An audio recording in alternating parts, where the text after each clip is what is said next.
Okay, I would like to introduce our speaker. I've known Brenda. I've been here all my life, but the life that I have been in Alva, Brenda has been a part of it in her family. And so I first met Brenda through her dad, Don Benson, but for many, many years she served on the advisory council out at Bill Johnson Correction Center. And so I was really thrilled. And we all know her, most of y'all know her from all of her years of service at Northwest Family Services. And I was too happy when she was appointed executive director. And so we are glad that we have Brenda here to tell us a little bit about what's going on at Northwest Family Services. Well, thank you, and thanks for having me come and speak to you, because Northwest Family Services is a really important agency in the community of Alva. So I just want to tell you a little bit. I think most of you probably know, but I just want to give you a little bit of information about what we do. We are a youth service agency. We are associated with the Oklahoma Association of Youth Services, and we provide many different services to children and their families in our area. We serve Woods, Alfalfa, and Major County, so we've got people on the road a lot, but we provide counseling services in each of those communities. We are able to provide services to children and their parents, and we also just recently, in the last year or so, have received a Victims of Crime grant and are able to provide counseling services to any victim of crime, which that opens it up to a whole new ballgame for us. We've always just provided services to children and their families, and now because of this VOCA grant, we're able to provide services to all different ages of people, which has increased our cases. It's increased our numbers. We are doing lots of work at our office right now. So counseling is just one of the services we provide. We also are very involved in foster care in our communities. We have 7 foster homes right now and 19 children in those homes, and that's a lot. We've got really good foster homes right now, and we keep them full. We also have a host home program, and the difference between a host home and a foster home is permanent. A host home is supposed to be just for a short-term period. Ideally, it's 5 to 10 days, but a lot of times it's much longer than that.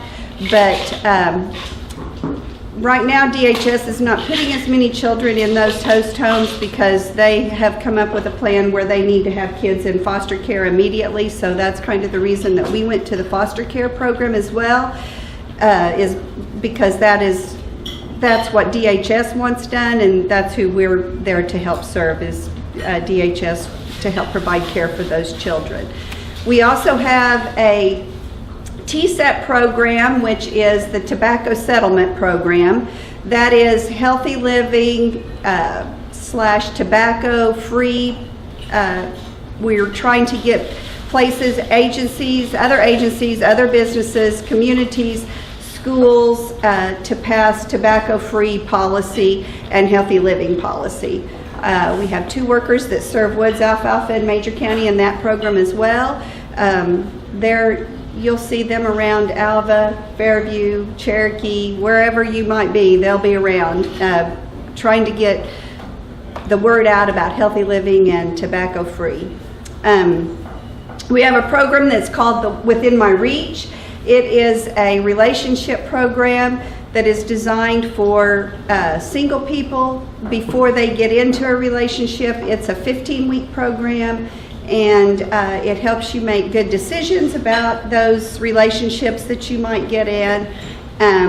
We have the First Time Offender Program, which is for juveniles that have been in trouble, have done something to get in trouble, and are they're required to take, they and their parents are required to take this First Time Offender Program. It's a 6-week program.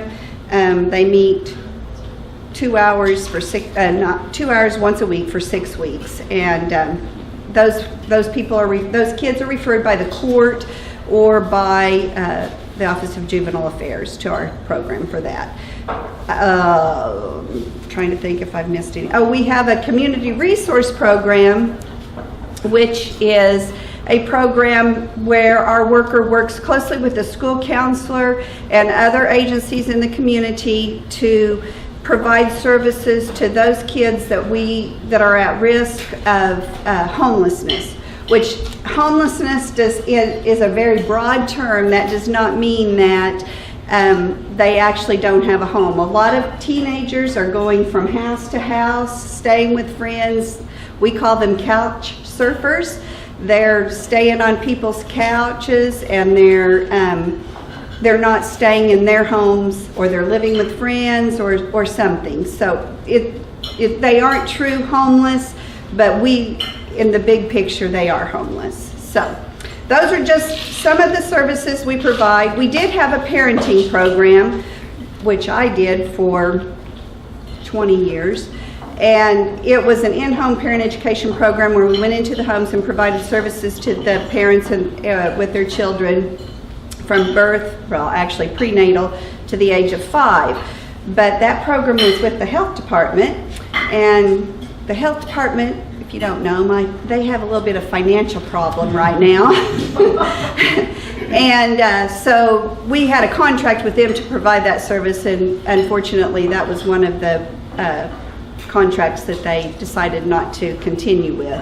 Not just ours, but they did away with the whole program throughout the state. So we do still provide parenting. I provide parenting to parents in a group setting. Those are about 8-week sessions. They last about 8 weeks, once a week. So that we still provide that service with just some local funding. So do you all have any questions about what we do that I can answer or pretend to answer or something? Yes. So I'm intrigued with the first time offender program and the parents coming. At what age of the offender, I mean, how do you figure that out? Is that case by case for the parents? No, the parents are required to come regardless. Okay. Yes, and those are only going to be those are going to only be under 18. So it's going to. Oh, yeah. Anybody under 18 who's an offender, the parents have to come. Yes. And yes. What if the parents? If the parents don't come, then they're probably going to be in some trouble with the court system. Okay, so there's some teeth in that. Yes. Right. These kids are referred by either the court or by the Office of Juvenile Affairs, which is basically the correction system for juveniles. Yeah. So, Okay. yes. So you do all this with how many staff? We have 14 staff right now, which is more than we've had in a really long time. So, we have 4 full-time counselors and 2 part-time counselors. We have 2 that work in the TSET program. We have 1 community resource person. We have a person that does our billing, and 1.5 people that do foster care. And then our accounting, our financial person, who's different than our billing person, because we bill as much Medicaid as we can. And we have a system that has to be billed through, so we have a person that does that for us, and then we have our financial person who tries to keep us all on the straight and narrow, and then me. So, yes. Could you give us a rough breakdown of where your income, your financial resources originate? We get a certain amount of money from the Office of Juvenile Affairs. We have a grant with VOCA that provides some of our funding. We have a runaway and homeless youth grant, which is a federal grant. And then we have foster care money. We get paid to provide that foster care. We get so much a day per child that's in a home. Is that from DHS? Yes. And then we have local funds. We depend a whole lot on local funds, because with each of those grants each of those funding sources that I just told you about, we have to have match money. We have to come up with a certain, like our VOCA grant. We received word a couple of weeks ago that they've got more money in the victims of crime pot than what they had initially thought. Well, it has a 25% match. We can't ask for any more money from them because we can't come up with any more match money. And by local funds, you need contributions. Yes, I mean donations from the community. Yes. Organizations like Kiwanis, you all have been very supportive of our agency through the years. What And kind of budget do you have? What kind of dollar budget? you know, I can't tell you for sure right now what the budget total is. I'm new enough that there's still some things I don't know, so I really can't. You know what, that's one of the best answers that you have. What is important here is what you're doing for the families and the people that you touch. The fact that the director doesn't know what the budget is absolutely spot on. Well, I don't know. Probably, well, thank you. Not running for governor. I mean, you know, a show of hands of anybody who disagrees with that. That's exactly the reason that you're where you are. You know, we are very lucky right now because we have good funding right now.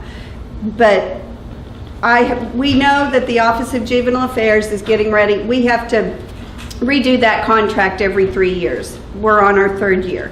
So we're getting ready to have to do that again. We don't know what kind of funding cuts agencies are going to take. Department of Education, they've kind of taken center stage this session, and you know, we're just hoping that they don't cut those other agencies because those trickle down to us. And we're not the only ones that are affected by all of that. But, and we're going to be affected by what they've done to the Department of Education. Our agency is going to. That teacher pay raise is going to hurt. We're going to have people that want more money too. So I think that's going to hurt us. But the OJA has told us they have given, in the past, they've given us just a certain amount of money. You write a grant, you ask for money, you ask it to cover these different things. They have told us that they are probably going to go rates-based, which that means that it's going to be, we provide the service and then we're going to charge them, we're going to get money from OJA for providing that service. So that means each counseling session, we're going to have to document, and then we're going to have to ask for funding for that counseling session, which is really going to hurt how we provide services because... Basically, you're going to have to bill them for all your hours. Exactly, yes. Yeah. Is there an endowment? At Northwest Family, we have tried to start one. John Jones, who was the director before the last director, the first director, the one that started the agency, he tried to start an endowment. We had a really hard time getting that endowment started. We have some money in a savings account. It's not enough to have an endowment, but that's something that we will start working on again, but we've just got to keep funding to keep the programs that we currently have, which is a constant struggle. But we are lucky right now. And we have wonderful support from the community. Alva is by far our best support. We have tried really hard to get other support from other communities around, but I think it's because we're here. Our home office is here. People know most all of us here. Several of us have worked at that office forever. We used to tease John, several of us, because, you know, we got married working there, we had children working there. I mean, we did everything while we worked there. So he kind of raised us in a sense. So any other What else do questions? you need besides continual financial support? Right? How else can we be advocates for you in the community? I think just talking about the services that we provide and speaking to people that can help us financially. We're always, and if anybody has a different funding source or, you know, we're always looking for bigger companies that might want to there's lots of different grant sources with bigger companies. Right now, I'm talking to Burlington Northern Santa Fe, trying to get some money from them. A lot of those groups, though, they're limited to what they'll fund for you, and sometimes they won't fund things that we're doing or that we need to do. And we do try to find out from the community what services they feel like are. We do a community needs assessment every 3 years, and we try to find out what services the community feels are important and are needed and sometimes those are kind of interesting. We do those with kids. We did them at the school about 2 years ago, and we got some interesting comments. Could you make it where we didn't have to take math? Well, we don't have much control over the math. So is there more need than sources? Is there more need in our community than what you can? Well, I can tell you right now, we have 20 people on a waiting list for counseling. And that's not all just Alva. That's in our 3-county catchment area. But that basically is another full-time counselor right there. 20 people on a waiting list, because our counselors have on their caseload between 20 and 24, depending on what they're dealing with. Are most of the counseling sessions across all of your programs where you do counseling, are most of those court required, or are they individuals who just come in seeking it? Most of them are individuals coming in seeking counseling. I tell you, we are in the school system. We have gone into all the schools in our counties, and we are seeing some of those students in the school, and that has made a huge difference, both to the school and to our agency. So teachers can recommend. Now they have to tell the parent still has to call our agency. The school can't just say, hey, can you come in and see this child? We can't do that. We still have to go through the proper channels, and we have to have a parent's permission to see any child under 18 in counseling. How many certified drug and alcohol counselors do you have? I have one certified drug and alcohol counselor. We do not provide a lot of drug and alcohol counseling. That is something that we're looking into doing. We have to have a different certification at the agency to do that. And I have one that's capable of doing that and is licensed to do that. And I think There is a need in this community. Yes, there is. And I think that's something that we're going to do. We can provide, and this is not going to make a lot of sense to you all, but maybe it will. We can provide that as a secondary form of counseling. It just can't be a primary right now. But we're looking at working with the Department of Mental Health to get the certification and be able to do that service as a primary. How much funding that requires? The certification itself is about between $300 and $500. Okay. But it takes that's just another person, another group that's going to be in looking at our stuff. Looking at our counseling cases. We are CARF certified, which is a national certification for counselors.